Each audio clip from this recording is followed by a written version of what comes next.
Hello दोस्तों, मैं नीतू आपका स्वागत करती हूँ आपके अपने channel UGC net self study में।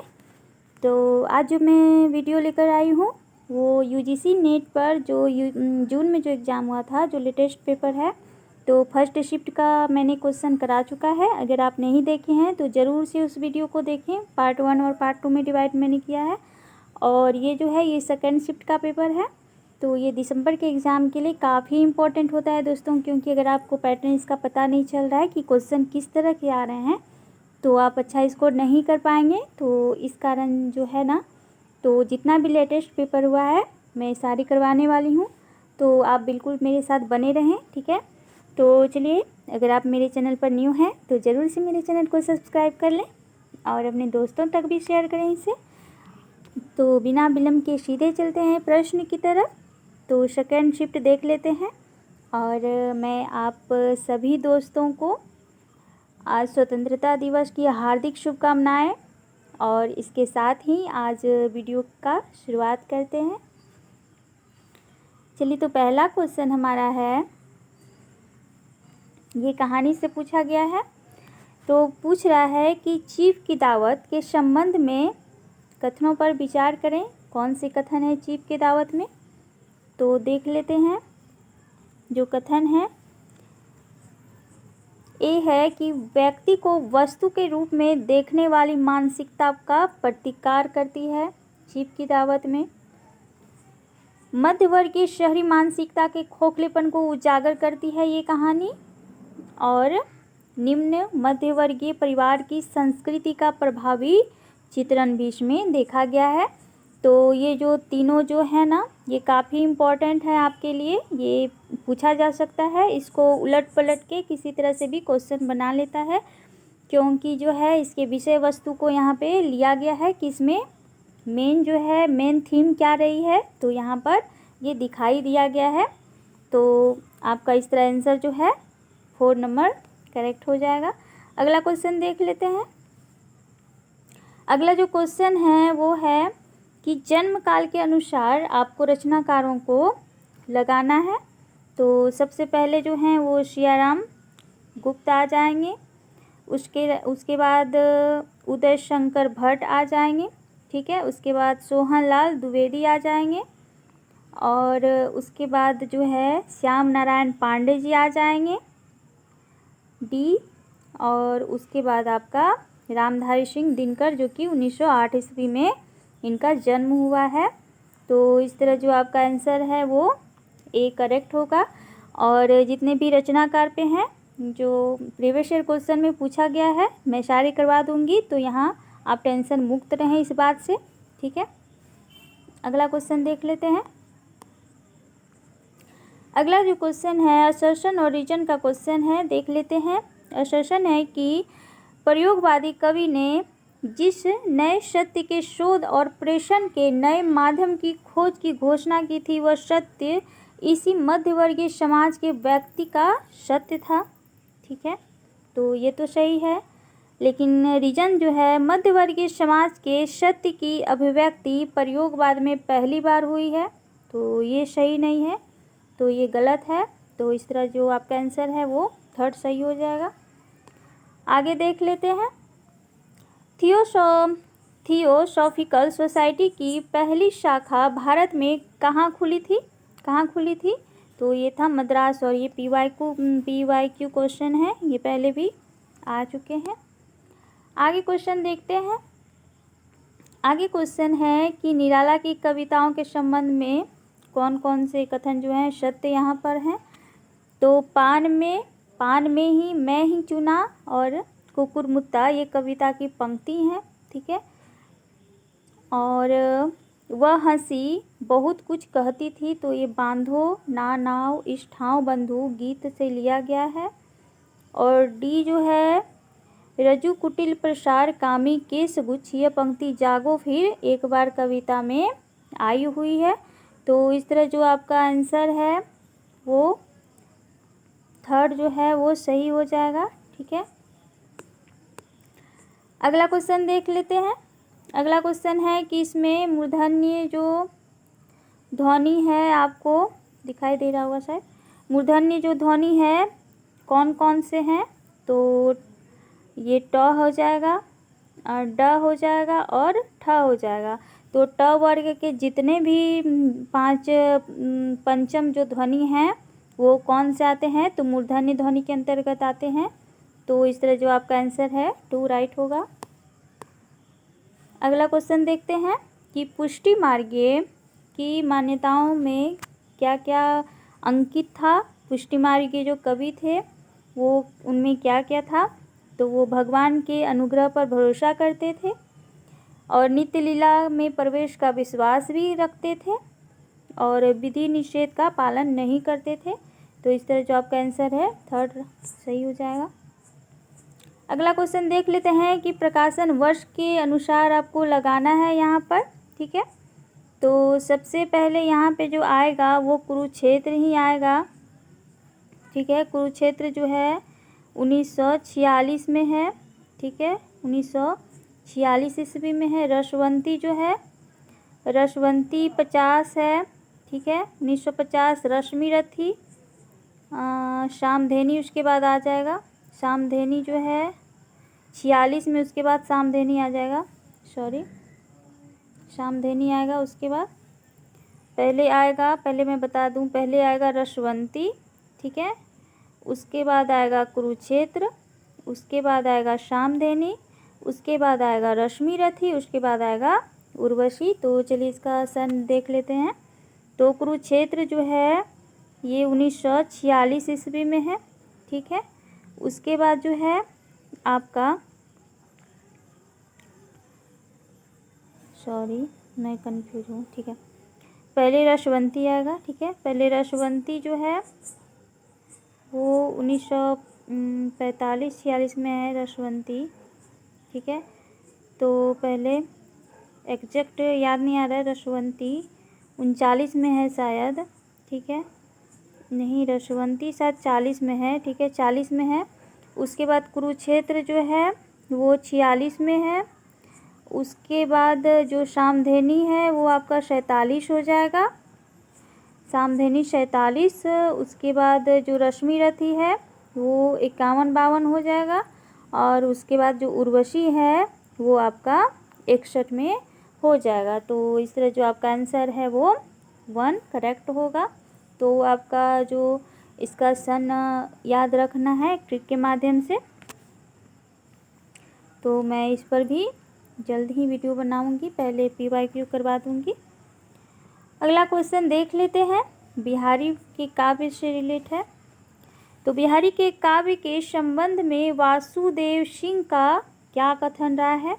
तो बिहारी ने सामंती प्रेम का अत्यंत निष्ठापूर्वक वर्णन किया है और दूसरा जो है उनके लिए प्रेम जीवन मरण का प्रश्न नहीं क्रीड़ा मात्र है। तो इस तरह जो आपका आंसर है वो 3 सही हो जाएगा। तो जो महत्वपूर्ण कवि लेखक रहे हैं उनके बारे में विद्वानों का क्या विचार रहा है, तो ये पूछे जाते हैं। अगला क्वेश्चन है, नाटक से भारत दूरदर्शा नाटक के संबंध में निम्नलिखित कथन पर विचार करें। भारत दूरदर्शा जो नाटक है उसके संबंध में क्या कहा गया है, तो इसमें मनोभावों का मानवीकरण किया गया है। तो जो एक पात्र है, एक जो उसमें भारत दूरदशा में जो है एक, तो इसमें प्रतीक का भी रूप देख सकते हैं।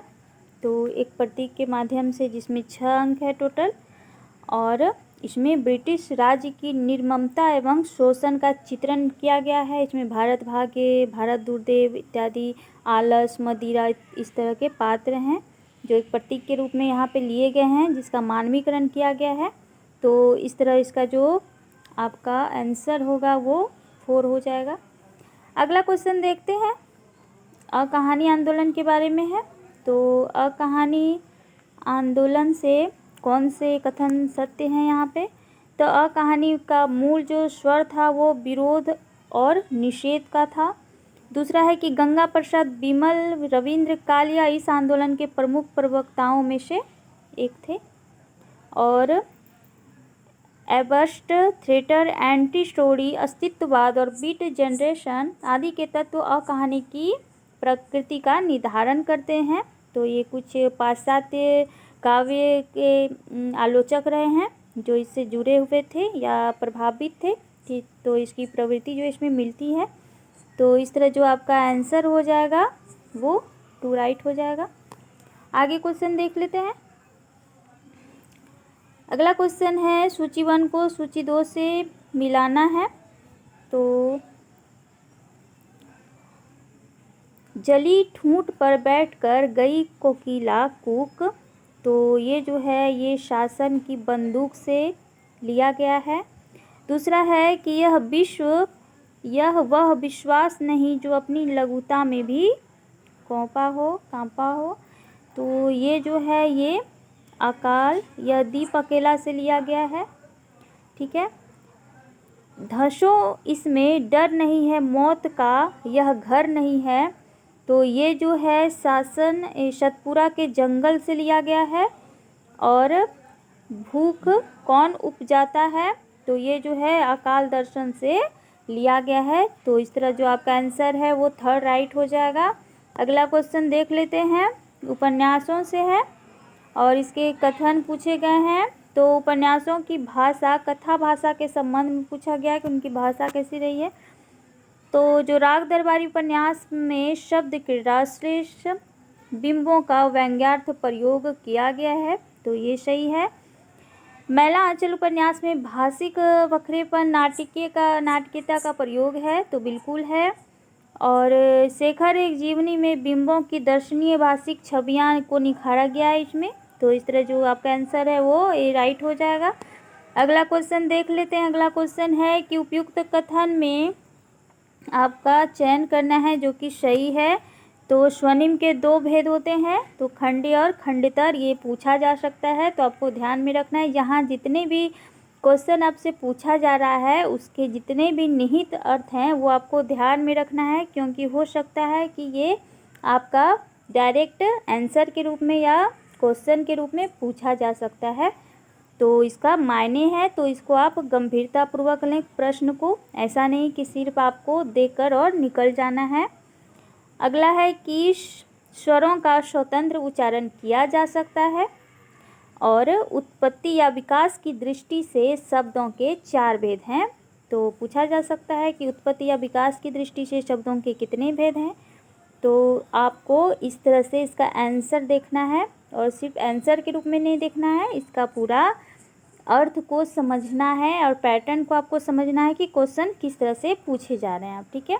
तो इस तरह आपका जो आंसर है वो ये राइट हो जाएगा। आगे देख लेते हैं। निम्नलिखित में से किस व्याख्याकार ने अरस्तु के अनुकरण सिद्धांत की व्याख्या करते हुए लिखा है कि यह साध्य विधान अथवा मूल का पुनरुत्पादन है, तो ये जो है ये बूचर के द्वारा कहा गया है। आगे क्वेश्चन देखते हैं कि यह नाटक इस अर्थ में समकालीन नाटक है, यह किसी भी समय के अन्याय, अनाचार, भ्रष्टाचार, विवेक शून्यता और मनमाने पर रोशनी डालता है। इस प्रहसन में व्यंग के माध्यम से जो कुछ भी कहा गया है उतना ही अधिक कहने की गुंजाइश भी इस नाटक में है। तो अंधेर नगरी, अब देखिए ये कोटेशन जो है कहाँ किसके लिए कही गई है, कौन सी नाटक के लिए, तो आपको ध्यान में रखना है कि ये अंधेर नगरी के लिए कही गई है। और किसने कही है, तो किसने कहा है, तो सत्य प्रकाश मिश्र ने इस कोटेशन को कहा है। तो आपको ये यहाँ पे 2 आपको ध्यान रखना है कि पहले तो ये जो कोटेशन है ये किस नाटक के लिए प्रयुक्त किया गया है, तो अंधेर नगरी के लिए। और किसने कहा है, तो सत्य प्रकाश मिश्र द्वारा कहा गया है। तो आपको इस तरह देखकर चलना है। अगला क्वेश्चन देख लेते हैं कि सूची मिलाना है यहाँ पे। तो यहाँ पे देख लेते हैं कि जो भाषा यहाँ पे किशोरी दास वाजपेयी का जो बुक है वो है हिंदी शब्दानुशासन। अंबिका प्रसाद वाजपेयी का जो बुक है वो है हिंदी कौमुदी। और ठाकुर रामचरण सिंह का जो बुक है वो है भाषा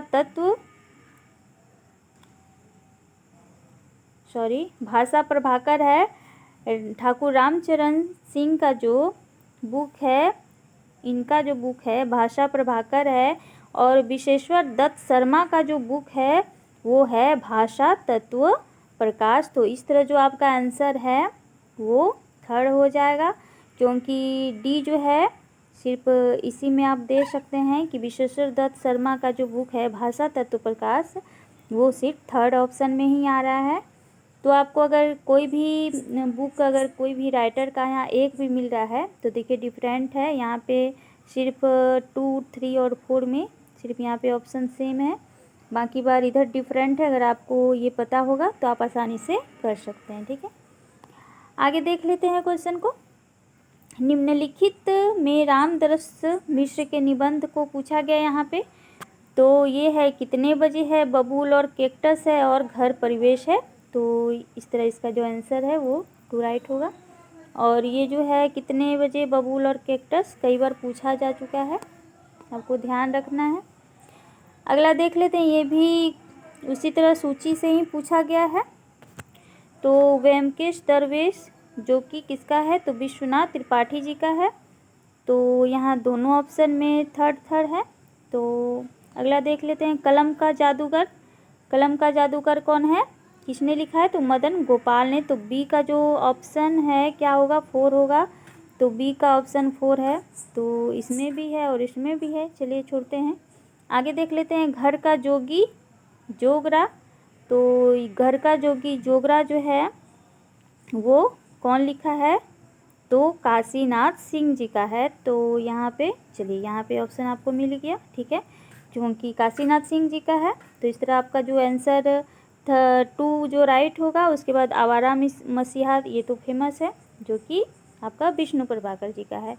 तो अगर आपको काशीनाथ सिंह का बुक नहीं पता है तो आप यहाँ पे विष्णु प्रभाकर जी को लगा लीजिएगा। तो इस तरह आप आसानी से लगा सकते हैं। ठीक है, आगे देख लेते हैं, निम्नलिखित ग्रंथों को उनके कालक्रम के अनुसार लगाना है आपको।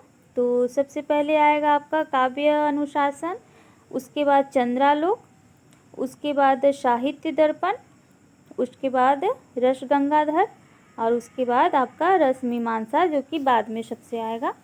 तो इस तरह जो आपका आंसर है थर्ड राइट हो जाएगा। काव्य शास्त्र से ये पूछा गया है। आगे देख लेते हैं, कोटेशन है ये,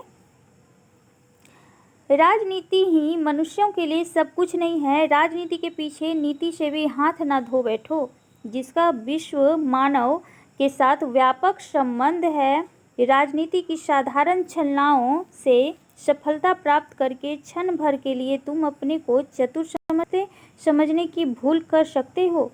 तो ये ध्यान रखिएगा, ये कहाँ का है, तो ध्रुव स्वामिनी नाटक से ये उक्त संवाद ली गई है।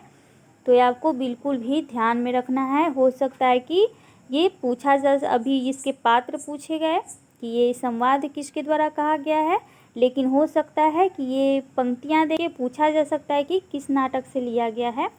तो आपको इस तरह भी ध्यान रखना है। तो ये मिहिर देव जो पात्र है ध्रुव स्वामिनी में, उसके द्वारा ये कही गई है। आगे देख लेते हैं, नूपुर हाट का जिक्र किस कहानी में आया कि नन्ननपुर ऐसे हाट है, उसका जिक्र कहाँ पे है, तो ये तीसरी कसम उर्फ मारे गए गुलफाम, जो रेणु जी का जो कहानी है उसी से लिया गया है। तो आपको पात्र, घटना और फिर स्थान को भी ध्यान में रखना है। अगला देख लें कि ब्रज किशोर जो पात्र है वो किस उपन्यास का पात्र है, तो ये परीक्षा गुरु। और देखिए परीक्षा गुरु और देवरानी जेठानी का कहानी जो है वो फरवरी में भी पूछा गया है। रचनाओं के प्रकाशन वर्ष से आपको लगाना है पहले से बाद के क्रम में। तो सबसे पहले आएगा अपनी केवलधार, उसके बाद मगध, उसके बाद आएगा काल में सारस, सब कुछ होना बचा रहेगा, और फिर आपका लास्ट में चांद की वर्तनी। तो इस तरह जो आपका आंसर है वो थर्ड हो जाएगा। कुछ रचनाएं नया है, लेकिन प्रीवियस ईयर कीजिएगा तो आपको पहले का रचना भी इसमें मिल रहा है। आगे देख लेते हैं, यहाँ भी सूची 1 को सूची 2 से मिलाना है। तो जयदेव जो है वो 13वीं शती का है। ठीक है, विश्वनाथ 14वीं शती के हैं, धनंजय जो हैं वो 10वीं शती के हैं, और हेमचंद्र जो हैं वो 12वीं शती के हैं। तो इस तरह जो आपका आंसर है वो 4 राइट होगा। अगला क्वेश्चन देख लेते हैं। संसार की कोई लिपि यदि सर्वाधिक पूर्ण है तो वह एकमात्र देवनागरी है। तो ये किसने कहा है? तो आइजक पिटमैन ने कहा है, ध्यान में रखना आपको।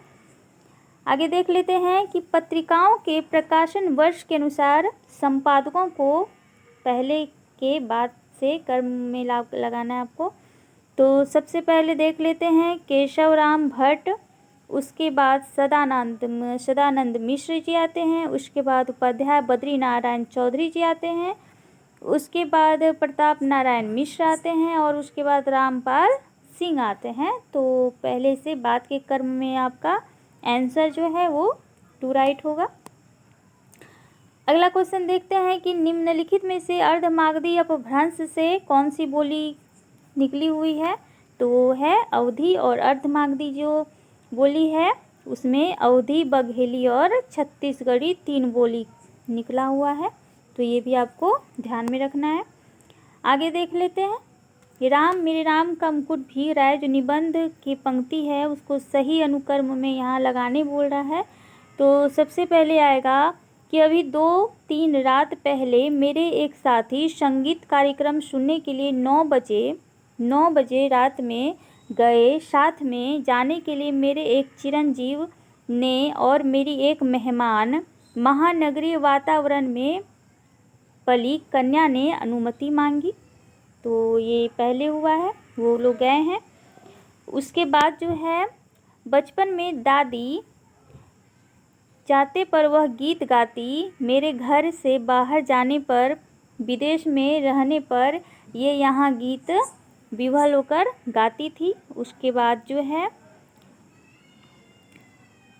डी होगा, कैसे मंगलमय प्रभात की कल्पना थी और कैसी काल रात्रि आ गई, एक दूसरे को देखने से डर लगता है। और उसके बाद अंत में जो आएगा, और इतने में पूरब से हल्की उजास आती है और शहर के इस शोर भरे बियाबान में चक्की के स्वर के साथ चढ़ती उतरती जत्सार गति हल्की सी सिरहन पैदा कर जाती है। तो इस तरह जो आपका आंसर है वो 3rd राइट होगा। लेकिन आपको ये पंक्तियाँ ध्यान में रखना है कि ये कहाँ से ली गई है और काफ़ी इम्पोर्टेंट है। कोई भी पंक्ति आपको उठा के पूछ सकता है कि ये किस निबंध से लिया गया है। तो क्वेश्चन इस तरह बनता है, इसका पैटर्न आपको समझना है दोस्तों, ठीक है। तो चलिए अगला क्वेश्चन देख लेते हैं इसके साथ। निम्न में से हिंदी भाषा में सबसे पहले खेला गया जो मंचित नाटक था वो कौन सा था? जो मंच पे पहली बार खेला गया था तो वो जानकी मंगल नाटक था, ठीक है। अगला क्वेश्चन देखते हैं कि कविता करना अत्यंत पुण्य का फल है। कई बार पूछा गया है इतना सा। इस दुराशा और अनंत उत्कंठा से कभी जीवन व्यतीत करने की इच्छा हुई। संसार के समस्त अभावों को असंतोष कहकर हृदय को धोखा देता रहा, परंतु कैसी विडंबना। लक्ष्मी के लालों का भूभंग और क्षोभ की ज्वाला के अतिरिक्त मिला क्या? ये कथन कहाँ से है? तो स्कंदगुप्त नाटक से है। और किसने कहा है? तो ये मात्रगुप्त द्वारा कहा गया संवाद है, तो ध्यान में रखना है। अगला क्वेश्चन है कि हवन उपन्यास किसका है? तो ये सुषम बेदी का है। अगला क्वेश्चन देखते हैं कि बालकृष्ण शर्मा नवीन किस पत्रिका के संपादन उन्होंने किया था? तो वो प्रभा पत्रिका था। अगला क्वेश्चन है, ये 2 कथन दिए गए हैं। तो डंडी ने नैसर्गिक प्रतिभा, निर्मल शास्त्र ज्ञान और अमल अभियोग अभ्यास को काव्य हेतु माना है। और मम्मट के अनुसार शक्ति, निपुणता और अभ्यास काव्य रचना के हेतु हैं। तो दोनों यहाँ पे सही है। तो इस तरह आपका जो दोनों सत्य हो जाएगा। अगला क्वेश्चन है, यहाँ पे 2 सूची दी गई है, मिलाना है इसको। तो भारतेंदु जो हैं ये बादशाह दर्पण, तो ये बादशाह दर्पण आ जाएगा। उसके बाद हजारी प्रसाद द्विवेदी जो हैं ये आएगा निबंध संग्रह। उसके बाद बालकृष्ण भट्ट जो हैं वो आएगा आपका राजभक्ति और देशभक्ति, और अध्यापक पूर्ण सिंह आचरण की सभ्यता। तो इस तरह जो आपका आंसर है वो 3rd सही हो जाएगा। अगला क्वेश्चन देखते हैं कि उत्तर प्रदेश सरकार द्वारा 31 जुलाई 1947 को गठित देवनागरी लिपि सुधार समिति के अध्यक्ष कौन रहे थे? तो आचार्य नरेंद्र देव इनके अध्यक्ष रहे थे। अगला क्वेश्चन है कि देवकीनंदन खत्री द्वारा रचित उपन्यासों को क्रम के अनुसार लगाना है। तो यहाँ सूची नहीं दिया गया है, तो सबसे पहले होगा चंद्रकांता संतति। तो चलिए इसको बाद में देख लेंगे, ठीक है, क्योंकि यहाँ सूची नहीं दिया गया है। ब्रिटिश काल में प्रेस पर सेंसरशिप सर्वप्रथम कब कराई गई थी? तो ये जो कराई गई थी 1799 ईस्वी में कराई गई थी, ठीक है। अगला क्वेश्चन देखते हैं कि मजदूरी और प्रेम निबंध के जो उपशीर्षक हैं क्या क्या रहे हैं? तो मजदूर की मजदूरी और प्रेम मजदूरी और जीवन। तो इस तरह जो है थर्ड आपका सही हो जाएगा। मजदूरी और कला नहीं है और मजदूर की मजबूती नहीं है, ऐसा कोई शीर्षक नहीं है, तो आपको ध्यान रखना है उसके उपशीर्षक को। अगला देख लेते हैं कि नैतिकता समझ लो यही चौकी है, एक कोने में पड़ी है, सभा सोसाइटी के उक्त इस पर चादर बिछा दी जाती है। राग दरबारी उपन्यास में यह कथन कौन सा पात्र कहता है? तो वो रामधीन कहता है। तो ये आपको कोटेशन भी ध्यान में रखना है कि ये कहाँ से लिया गया है। अगला क्वेश्चन देख लेते हैं। परिशोष तन दगमग अग जुहु सुरतान अब इह मत विचारिये लरन मरन परवान। तो पृथ्वीराज रासो में यह किस पात्र का कथन है? तो ये पृथ्वीराज चौहान। और पृथ्वीराज रासो की रचना किसने की है? तो नरपति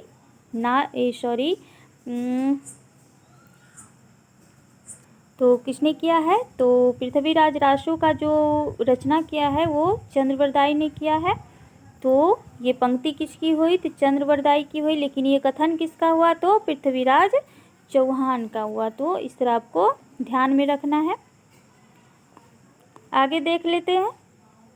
ये सूची 1 को सूची 2 से मिलाना है। तो एक और द्रोणाचार्य की जो पात्र है वो कौन है? तो लीला है। स्कंदगुप्त की जो पात्र है वो कौन है? तो कमला है। और चंद्रगुप्त की अलका है। और अंधायुक्त तो युयुत्सु है। तो इस तरह जो आपका ऑप्शन है वो राइट होगा। तो पात्रों से काफ़ी पूछा गया है इस बार क्वेश्चन। दिन के उजाले में वह गवाह थी, मुजरिम थी, हर चीज़ का उसमें तकाजा, अभी सकेलेपन में कोई गिला नहीं, उलाहना नहीं, सब खींचातानी खत्म हो गई है, जो अपना है वह बिल्कुल अपना सा हो गया है, जो अपना नहीं है उसका दुख नहीं, अपनाने की फुर्सत नहीं। तो यह उदाहरण किस कहानी से लिया गया है? तो ये परिंदे कहानी से लिया गया है। तो ये जो पंक्ति कोटेशन दिया गया है ये आपको ध्यान में रखना है। हो सकता है पूछ सकता है, इतना दूर ही पूछ लेगा कि दिन के उजाले में वह गवाह थी, ठीक है। तो इस तरह आपको ध्यान में रखना है जितना भी यहाँ पूछा गया है। पिता के बारे में उपयुक्त कथन जो पिता कहानी है वहाँ से ये पूछा गया है। तो उन्हें आधुनिक सुख सुविधाओं की चाहत बिल्कुल भी नहीं थी। दूसरा है कि वे दूसरे के द्वारा लाई हुई चीज़ों की श्रेष्ठता से प्रभावित, यानी कि उनके जो बेटे ला के देते थे उन्हें कोई भी आधुनिक सामान तो वो उन्हें स्वीकार नहीं करते थे, क्योंकि वो आधुनिकता से प्रभावित नहीं थे। और बाजार से वे स्वयं खरीदकर लाए गए बिस्किट और फल ही उन्हें पसंद था। ये नहीं होगा, वो बाजार का सामान नहीं करते थे। वे 35 वर्षों तक अखंड केवल रामायण और गीता, देखिए यहाँ पर ये इम्पोर्टेंट हो जाता है कि जो पिता कहानी में जो पिता हैं वो क्या पढ़ते थे 35 वर्षों से? तो रामायण और गीता का वो पाठ करते थे। तो आपको ध्यान में रखना है। तो इस तरह जो आपका आंसर है वो ए, सी और डी हो जाएगा। अगला क्वेश्चन देखते हैं। निबंधकार विवेकी राय के संबंध में पूछा गया, उनके निबंधों के संबंध में। तो विवेकी राय किसान, अध्यापक और लेखक थे। उनकी रचनाओं में उनके यह तीनों रूप प्रकट होते थे। तो विवेकी राय क्या थे? तो किसान भी थे, अध्यापक भी थे और लेखक भी थे। तो उनके व्यक्तित्व के बारे में यहाँ बात कही जा रही है। विवेकी राय की भाषा कैसी थी? तो भोजपुरी की धीमी आंच पर पक्की भाषा है। इसमें खरी बोली का व्याकरण है, पर छौंक बघार सब भोजपुरी का ही है। तो इस तरह आपको देख लेना है। विवेकी राय के निबंध राष्ट्र के प्रति उनकी चिंताओं और सरोकारों का ही प्रतिफलन था।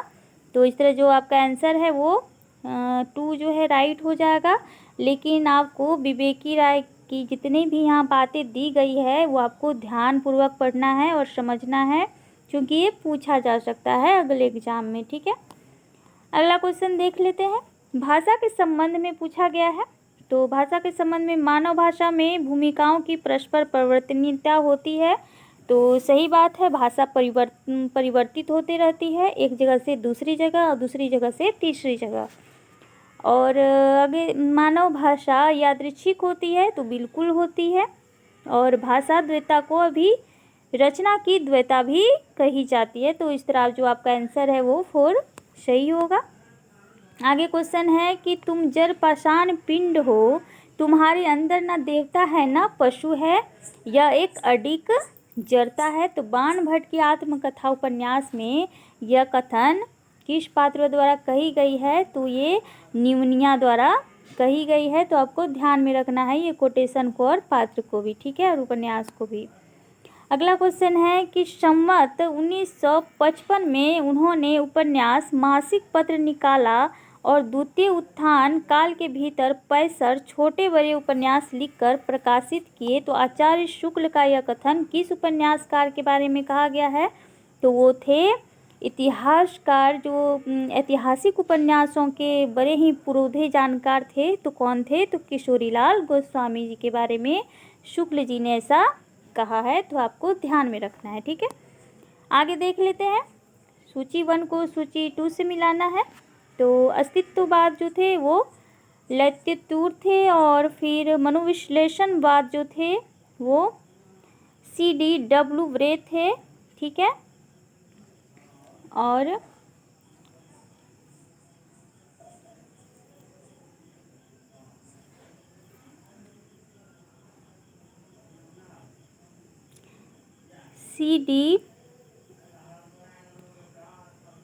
CDW जो थे वो बिंबवाद के थे, ठीक है।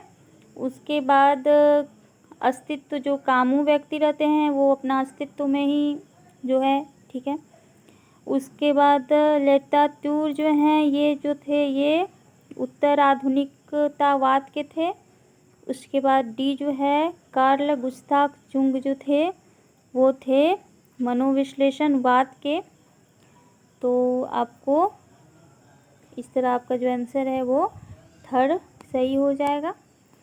अगला क्वेश्चन है और आज का लास्ट क्वेश्चन है। प्रकाशन वर्ष के स्वरूप में आपको इसे देखना है। तो सबसे पहले जो है वो कंकाल हो जाएगा, उसके बाद निरुपमा हो जाएगा, उसके बाद भूले विषय चित्र हो जाएगा, उसके बाद अपने अपने अजनबी हो जाएगा, और लास्ट में मुर्दा घर हो जाएगा। तो इस तरह जो आपका आंसर है वो 3rd सही होगा। तो आज के लिए बस दोस्तों इतना ही। अगला पार्ट में मैं 50 से जो आगे का सीरीज़ है वो कल मैं करा दूँगी, ठीक है। तब तक आप मेरे साथ बने रहें।